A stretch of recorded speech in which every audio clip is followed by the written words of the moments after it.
I'm Crystal Hudson, the branding manager, and I have another cheap but charming holiday idea for you. This can work for assisted living centers, this can work for daycare centers, this can work for elementary schools, church groups, Sunday school class, or just a fun project at home.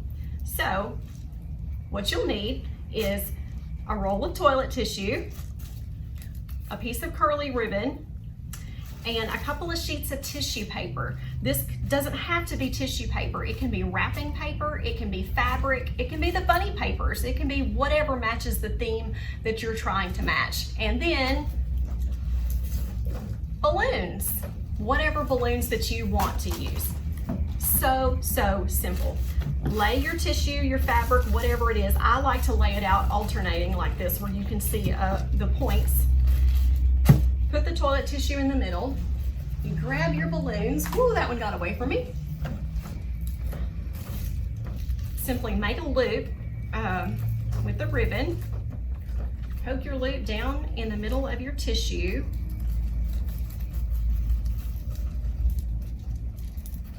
Pull it through, and then decide how tall do you want your balloons to be.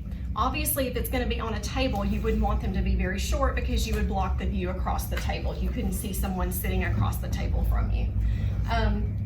But if it's going to be not on a table, you can do it as short as you need to. So after you've got your ribbons through, the roll of toilet tissue, just tie it at the top like this. You don't have to tie it in a knot or anything. It's not going to come out. And then you just bring your tissue up around the roll.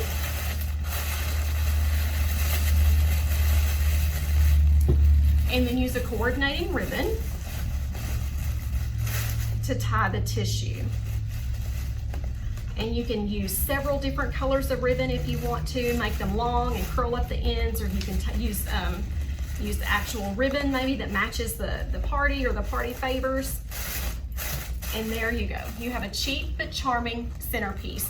This can be Easter. Obviously, it's Christmas, so we're gonna be working on a Christmas today it's a Christmas birthday, what do you know? Anyway, this is Christmas, but this can be Easter. It can be, I can imagine like yellow and brown tissue would make like a sunflower for summertime parties. And you wouldn't even have to put balloons if you didn't want to. If your residents or your students had made maybe some of the little foam figures, like if it's a little gingerbread man kit that you stick the different pieces on to the gingerbread man, glue a dowel rod on the back of those, and you can put the dowel rods down in the middle of the toilet tissue and have them coming out of the top. You don't have to do the balloons. You could put flowers. I could even imagine for 4th of July, what if you used a paper towel roll and brought something red up around it and used like some kind of something that was sparkly, like you could grab it in the floral department at Hobby Lobby. You can make a firecracker. So many different adaptations, so much fun, but it's cheap and charming. Have a great day and happy holidays from Affinity Hospice to you.